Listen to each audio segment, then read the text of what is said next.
সুপ্রিয় শিক্ষার্থী ভাই বোনেরা সবাই কেমন আছেন? তো নার্সিং ডাইজেস্ট বইয়ে ইংরেজি লেকচার সিরিজের তৃতীয় লেকচারে আপনাদের সবাইকে স্বাগতম। তো আজকে আমাদের খুবই গুরুত্বপূর্ণ একটা আলোচনার বিষয়, সেটা হচ্ছে ইউনিট 3 অ্যাডজেক্টিভ।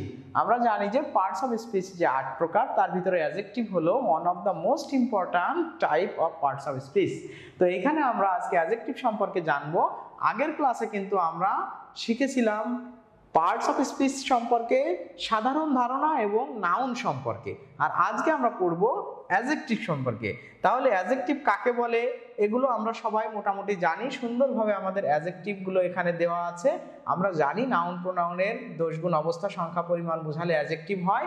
এখানে যে বিষয়টা আমরা আগের ক্লাসেও নোটিস করতে চেয়েছি সেটা হলো সাফিক্স দেখে কিন্তু চেনা যায় যে কোনটা কোন ওয়ার্ড বা কোনটা কোন পার্ট অফ স্পিচ।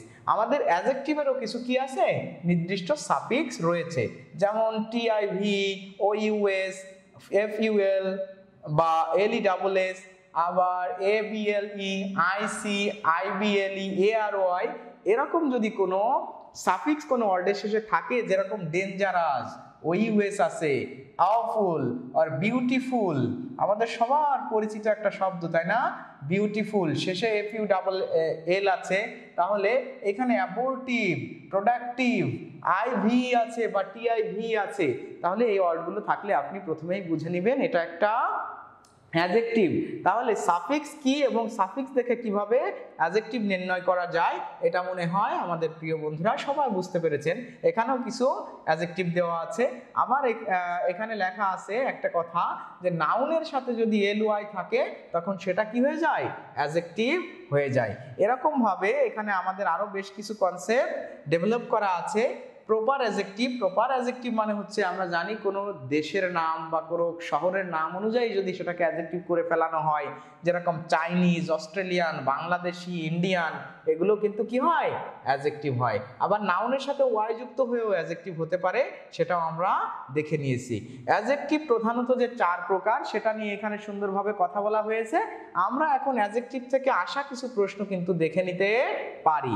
যেরকম মনে করেন একটা প্রশ্ন এখানে আছে যে there is little water in the pot, এখানে এই লিটিলটা কোন পার্ট অফ স্পিচ? তাহলে দেখেন লিটিল ওয়াটার, লিটিল মানে অল্প বা নাই বললেই চলে, অল্প বা নাই বললেই চলে, নাই বললেই চলে, বললেই চলে। তাহলে বলতেছে এই পাত্রে পানি নাই বললেই চলে, মানে পানির পরিমাণ, আমরা জানি ওয়াটার, ওয়াটার হচ্ছে একটা কি নাউন, ওই নাউনের পরিমাণ বোঝাচ্ছে যে কতটুকুন পানি আছে। তাহলে আমরা পড়েছি না যে নাউন প্রোনাউনের দোষ গুণ অবস্থা সংখ্যা পরিমাণ বোঝালে কি হয়, অ্যাডজেক্টিভ হয়। তাহলে অবশ্যই এই লিটিলটা হবে একটা অ্যাডজেক্টিভ। আবার আমরা একটু আগে এটাও পড়েছি যে লাস্টে যদি এ আর থাকে তাহলে অ্যাডজেক্টিভ হয়। দেখেন সার্কেল, সার্কেলের অ্যাডজেক্টিভ ফর্ম হবে সার্কুলার। আবার যদি আমরা এখানে পড়তে চাই যে এভরি ম্যান ইজ পটেনশিয়াল, তাহলে এভরি ম্যান ইজ পটেনশিয়াল, তাহলে টিআইএল বা লাস্টে এল থাকলে কি হয় বলেন তো, অ্যাডজেক্টিভ হয়। তাহলে এটাও একটা অ্যাডজেক্টিভ। আবার যদি বলা হয় এভরি ম্যান, তাহলে দেখেন ম্যান, ম্যান একটা নাউন, নাউন, নাউনের পূর্বে যদি কখনো একটা ওয়ার্ড থাকে এবং এটাকে বোঝানো হচ্ছে মানুষ, প্রত্যেক মানুষ, তার মানে কতজন মানুষ, প্রতি একজন মানুষ, এখানে সংখ্যা বোঝাচ্ছে মানুষের, সুতরাং সংখ্যা পরিমাণ বোঝালে কি হয়, অ্যাডজেক্টিভ হয়। এটা একটা অ্যাডজেক্টিভ, এটা একটা অ্যাডজেক্টিভ। তাহলে যেটার নিচে এখানে দেওয়া হয়েছিল এভরি, এভরিটা একটা অ্যাডজেক্টিভ। তাহলে আমরা মনে হয় অ্যাডজেক্টিভ সম্পর্কে মোটামুটি ধারণা পেয়ে গেছি। সাফিক্স দেখেও আমরা কি করতে পারবো, অ্যাডজেক্টিভ নির্ণয় করতে পারবো। আবার সেন্টেন্সে এটার ব্যবহার দেখেও অ্যাডজেক্টিভ নির্ণয় করতে পারবো। তাহলে আরেকটা বিষয় হচ্ছে এখানে কিন্তু আমরা একটা জিনিস নোটিস করতে পারি, সেটা হচ্ছে দেখেন সুইটলি আছে, এই সুইটলিটা কিন্তু কখনোই অ্যাডজেক্টিভ না। কেন অ্যাডজেক্টিভ না? কারণ সুইট নিজে একটা অ্যাডজেক্টিভ, সুইট নিজে একটা অ্যাডজেক্টিভ, এর সাথে এলওয়াই হয়ে গেছে। তাহলে সুইট অ্যাডজেক্টিভের সাথে যদি কখনো এলওয়াই হয়, তাহলে অ্যাডজেক্টিভের সাথে এলওয়াই হলে আপনারা সবাই মনে রাখবেন সেটা হয়ে যায় অ্যাডভার্ব, সেটা হয়ে যায় অ্যাডভার্ব। যার কারণে দেখেন এখানে কিন্তু একটা প্রশ্ন আপনাকে দিয়ে ধাঁধার ভিতর ফেলে দেওয়া হয়েছে। তারপরেও আপনি মনে রাখবেন সুইট একটা অ্যাডজেক্টিভ, অ্যাডজেক্টিভের সাথে এলওয়াই দিলে অ্যাডভার্ব হয়, এই জন্য এই প্রশ্নের উত্তর হবে অ্যাডভার্ব। যদিও আমরা পড়তেছিলাম অ্যাডজেক্টিভ, কিন্তু আমরা অ্যাডভার্বটা দিয়েও আপনাদের একটা সুন্দর কনসেপ্ট এখানে ডেভেলপ করে দিয়ে দিলাম, তাই না? তাহলে আমরা এখানে প্রিভিয়াস কোশ্চেন থেকে যদি একটা কোশ্চেন ব্যাখ্যা করি কেমন হতে পারে বলেন তো। যে বলা হয়েছে দ্য ওয়ার্ড ডেঞ্জারাস, এটা দেখেন মিডওয়াইফারি 2019-20 সালের যে নার্সিং অ্যাডমিশন টেস্টটা হয়েছিল সেখানে এসেছে, তাই না? তাহলে এখানে বলা হয়েছে দ্য ওয়ার্ড ডেঞ্জারাস, এটা কোন পার্ট অফ স্পিচ? আমরা কিন্তু পড়েছিলাম ওইউএস থাকলে অ্যাডজেক্টিভ হয়, তাহলে এটা কি অ্যাডজেক্টিভ, সেটা সুন্দর করে ব্যাখ্যাও এখানে দেওয়া আছে। তাহলে আমরা মনে হয় আমাদের অ্যাডজেক্টিভ সম্পর্কে যত ধারণা আছে ইনশাআল্লাহ আমরা ক্লিয়ারলি বুঝতে পারবো।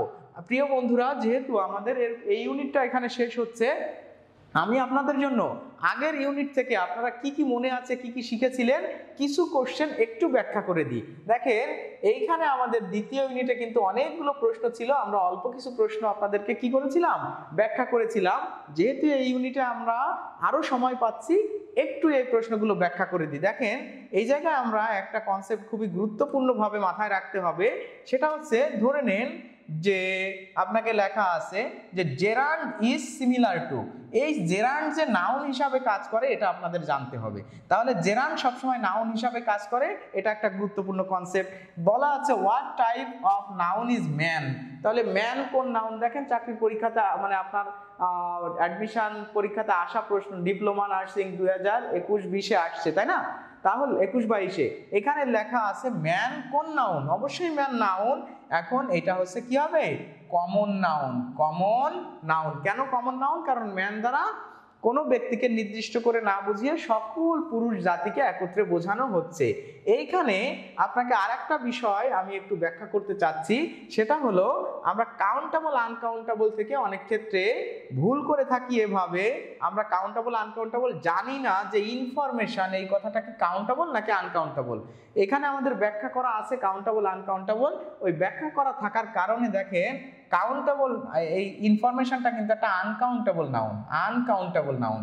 আর আনকাউন্টেবল নাউনকে যখন আপনার প্লুরাল করতে হয় বা সেন্টেন্সে প্রয়োগ করতে হয় তখন এ পিস অফ দিতে হয়, তখন কিন্তু সাম দেওয়া যাবে না, অ্যান্ড দেওয়া যাবে না, পিস দেওয়া যাবে না, a piece of, two pieces of, এভাবে সুন্দরভাবে ব্যাখ্যা করতে হয়। তো নাউন সম্পর্কে মোটামুটি আগের ধারণাগুলো আপনার যদি থাকে আপনি অবশ্যই করতে পারবেন।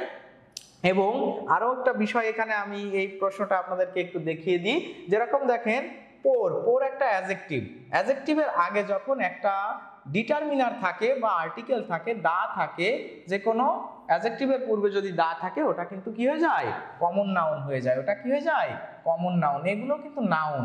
নাউনের ভিতরে বিভিন্ন যে ফরম্যাটগুলো আছে সেটার একটা বৈশিষ্ট্য হচ্ছে দা প্লাস নাউন বা অ্যাডজেক্টিভ যদি থাকে, দা প্লাস নাউন বা অ্যাডজেক্টিভ যদি থাকে সেক্ষেত্রে এই নাউনটা বা অ্যাডজেক্টিভটা কমন নাউন হয়ে যায়। এটা কি হয়ে যাবে? কমন নাউন হয়ে যাবে। তো আপনারা এই বিষয়টা একটু মাথায় রেখে আগের লেকচারগুলো সুন্দরভাবে সমাধান করবেন।